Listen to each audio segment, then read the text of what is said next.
Assalamualaikum warahmatullahi wabarakatuh. Perkenalkan, nama saya Muhammad Fakhri Malta, NIM 135191032. Kali ini saya akan menjelaskan tentang makalah yang saya buat untuk mata kuliah strategi algoritma.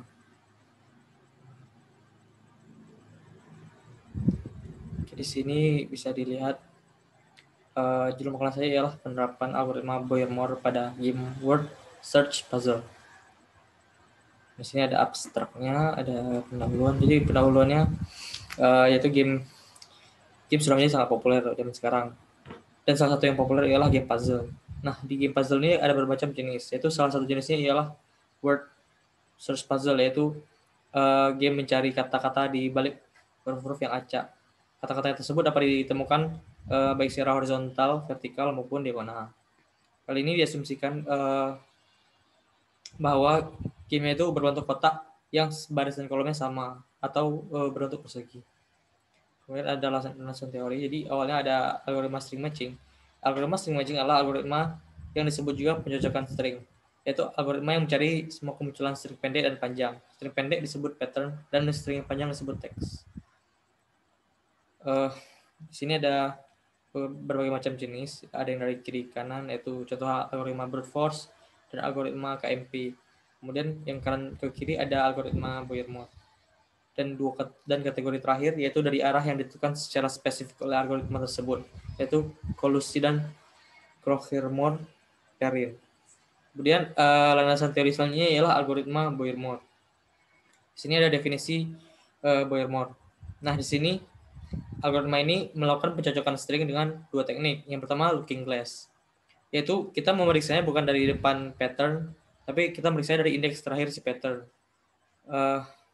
Sehingga kita akan bergerak mundur mulai dari indeks terakhir pattern sampai indeks awalnya. Kemudian teknik kedua ialah teknik karakter jam. Di sini ada berbagai macam kasus. Kasusnya ialah kalau misalkan ini ketika terjadi ketidakcocokan pada TI seorang X. Di sini ada kasus satu di mana X ada di sebelah kiri dan less occurrence dari P.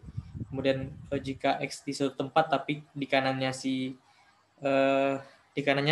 P dan T yang sedang dicocokkan, atau jika si X-nya tidak berada di P, maka akan ada penyelesaiannya sendiri.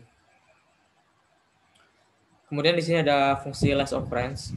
Jadi fungsi less occurrence ini dia adalah misalkan kata-kata patternnya itu makalah. Nah, untuk si A kan ada di indeks ke berapa? Kalau dimulai dari 0 indeksnya, maka si A ada di indeks ke 1,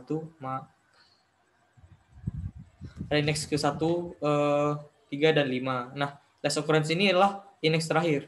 Indeks terakhir yang sebelah kiri yang sedang diperiksa. Jadi kalau lagi diperiksa si H yang paling ujung, berarti si less occurrence yang A itu ada di indeks ke-5 yang di sebelahnya. Makalah yang A yang sebelahnya. Kalau diperiksa yang K, berarti less occurrence yang di dekat si K, yang sebelah kiri K tapi dekat si K. Makalah berarti yang indeks ke-1 gitu. Ada contohnya di sini, boleh dilihat.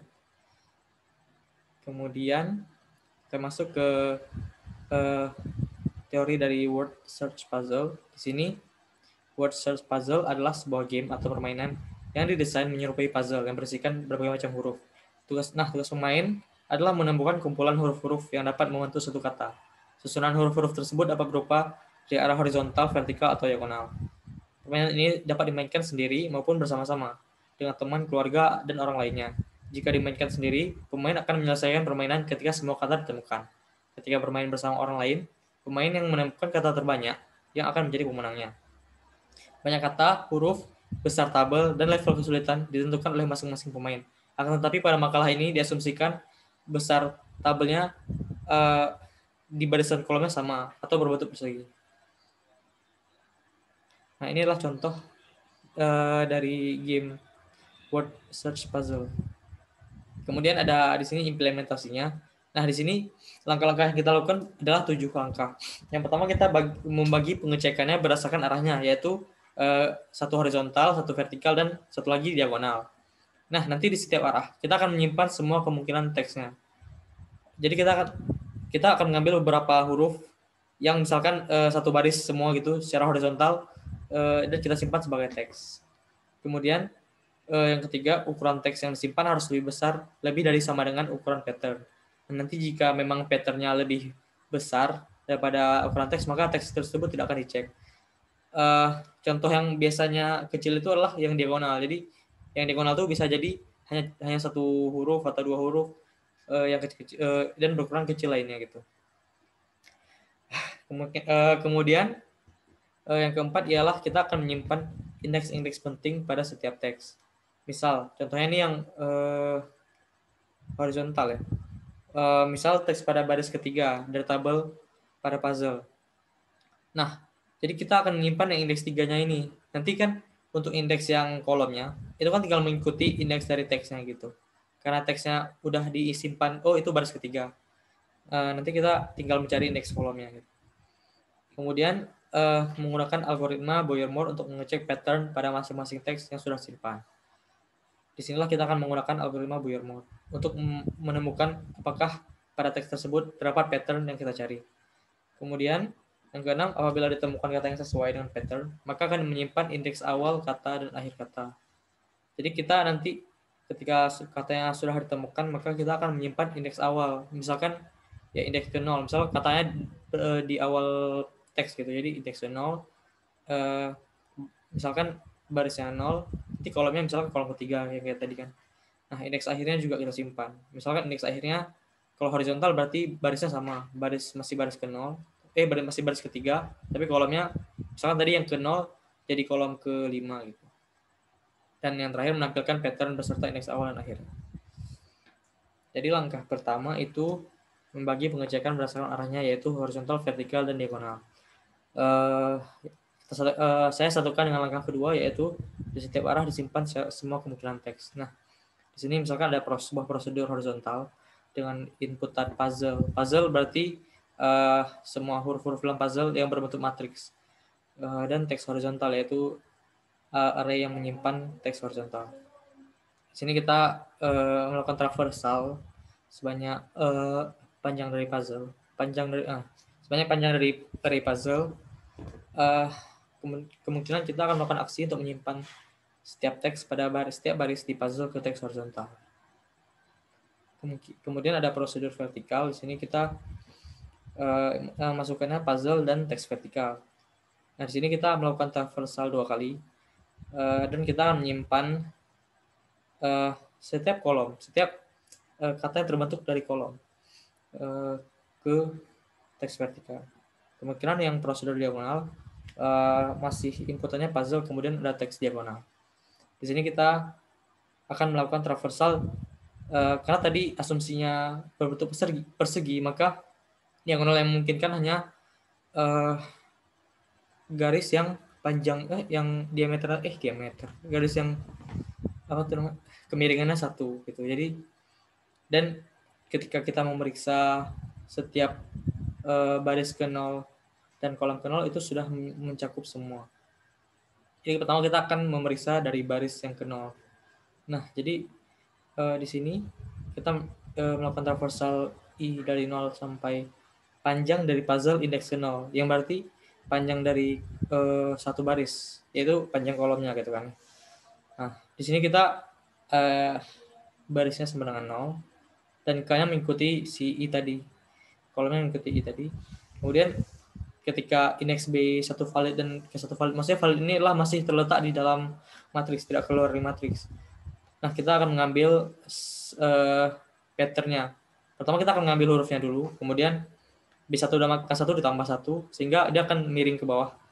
Dan akan mengambil hurufnya lagi sampai membentuk pattern. Kemudian akan disimpan dalam bentuk string. Kemudian setelah kita memeriksa semua yang baris 0, kita akan mengambil yang kolom 0. Nah, karena tadi udah memeriksa yang baris yang baris 0 kolom 0 kan itu sama kan. Jadi kita kolomnya tidak perlu periksa yang ke 0, ya maksudnya kita nggak perlu periksa kolomnya itu pada di kolom ke 0, kita nggak usah meriksa yang baris ke 0 lagi karena udah diperiksa tadi. Sekarang kita meriksanya dari baris ke 1. Nah, makanya di sini kolomnya 0, barisnya dari J, dan J-nya itu dimulai dari 1. Dan di line puzzle ini adalah banyak baris ya. Nah, jadi while indeks B2 valid dan indeks K2 valid, kita akan mengambil huruf-hurufnya dan menjadikan string seperti tadi. Dan ketika kita mencatat horizontal, vertikal, dan diagonalnya, kemudian kita akan melakukan validasi, yaitu misalkan ukuran teks yang disimpan itu lebih kecil daripada ukuran pattern, maka teks tersebut tidak akan diperiksa lagi nanti. Kemudian langkah keempat ialah kita akan menyimpan indeks-indeks penting pada setiap teks. Nah, jadi untuk masing-masing arah itu berbeda ya.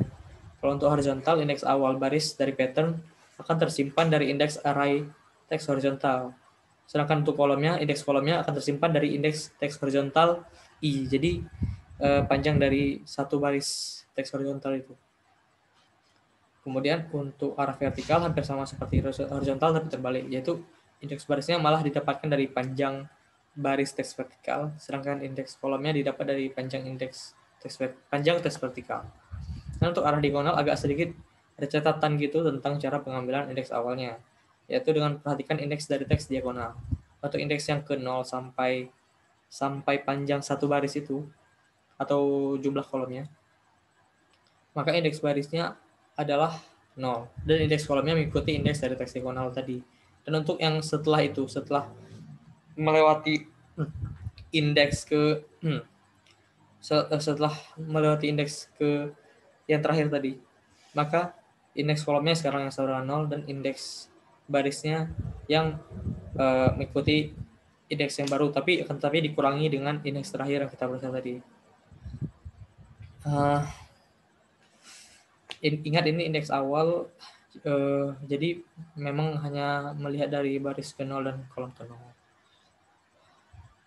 Kemudian untuk indeks akhirnya, kalau untuk arah horizontal, saya logika untuk indeks akhir ini tinggal menambahkan sesuai arahnya, menambahkan panjang pattern sesuai arahnya.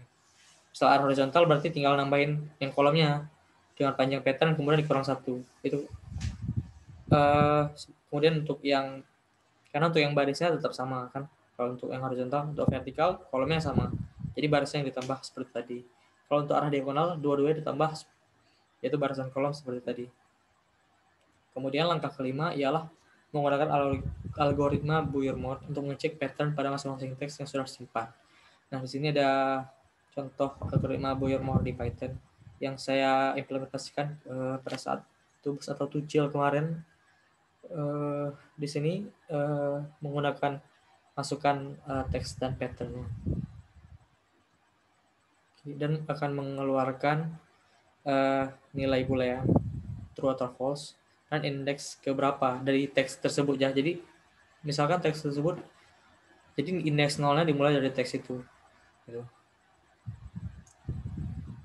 Terus langkah ke-6, apabila ditemukan kata yang sesuai dengan pattern maka akan menyimpan indeks awal dan akhir kata. Jadi misalkan udah ketemu ini teks horizontal, kalau ketemu maka dia akan menyimpan indeks dengan cara yang dijelaskan tadi di langkah sebelumnya. Untuk horizontal, untuk vertikal, dan untuk diagonal juga untuk diagonal. Kemudian langkah ke-7, akhirnya kita akan menampilkan indeks awal beserta indeks akhirnya. Menampilkan kata-katanya dan indeks awal, indeks akhirnya. Di sini kita udah nyimpan, tadi di langkah ke-6 ada hasil di atas, kita udah nyimpan ke hasil itu kata-katanya beserta indeks awal dan akhirnya. Contoh outputnya seperti ini, kayak harimau misal, indeks awalnya 0,0, indeks akhirnya 6,0. Berarti ini karena yang berubah si X berarti ini horizontal ya, horizontal. Kemudian ikan yang berubah si Y berarti vertikal, dan satu yang berubah dua-dua berarti diagonal. Kemudian di sini ada pengujian, saya mendapatkan hasil pengujian dari sumber ini berikut ini. Di sini pengujiannya dilakukan dengan membandingkan algoritma Boyer-Moore dan brute force pada program sebanyak 10 kali pada ukuran papan 3x3, 10x10, dan 15x15. Algoritma brute force sendiri juga sering digunakan sebagai pembanding dalam hal performa, efisiensi, kecepatan, dan kompleksitas. Berikut adalah hasilnya. Nah, untuk papan 3x3 didapatkan kalau Boyer-Moore rata-ratanya 0,372 dan brute force 0,848. Kalau di sini mungkin masih agak kecil ya ke perbedaannya. Kalau tabel 2 yang 10x10 baru agak besar, yaitu yang Buyermore 10 detik, yang Berforce 63 detik. Kemudian yang tabel 3 yang 15 kali 15 itu bahkan lebih jauh lagi, si Buyermore 37 detik dan Berforce sampai 272 detik gitu. Di sini baru kelihatan bahwa Buyermore tuh memang sangat efektif untuk string matching dan untuk pemecahan game word search puzzle ini. Dan dari ketiga tabel di atas juga didapatkan kalau presentasi keberhasilan adalah 100%. Jadi selalu berhasil menemukan solusinya. Nah, kesimpulannya, algoritma Buyermore merupakan salah satu algoritma string matching atau pencocokan string yang banyak sekali penerapannya. Salah satunya ialah pada topik berikut ini, yaitu untuk pemecahan game word search puzzle. Nah, dengan menggunakan algoritma Buyermore, kita dapat memecahkan game word search puzzle dan bahkan dapat lebih efektif dan efisien dibandingkan menggunakan algoritma brute force. Terima kasih atas segala perhatiannya. Terima kasih sudah menonton. Assalamualaikum warahmatullahi wabarakatuh.